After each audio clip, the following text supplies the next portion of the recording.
আসসালামু আলাইকুম রহমতুল্লাহ। প্রিয় ভাই ও বোনেরা, আজকে আমরা জানব শবে বরাতের রাতের আমল। শবে বরাত হলো ক্ষমা, রহমত ও নাজাতের এক মহিমান্বিত রাত। এই রাতে আল্লাহ তাআলা অসংখ্য বান্দাকে ক্ষমা করে দেন।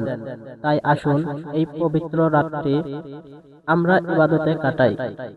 ১. নফল নামাজ।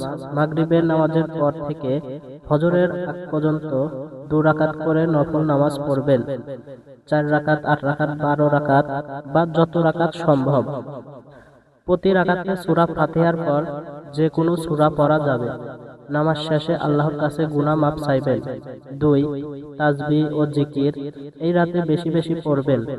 সুবহানাল্লাহ, আলহামদুলিল্লাহ, আল্লাহু আকবার, লা ইলাহা ইল্লাল্লাহ, আস্তাগফিরুল্লাহ। ৩. দোয়া ও তওবা।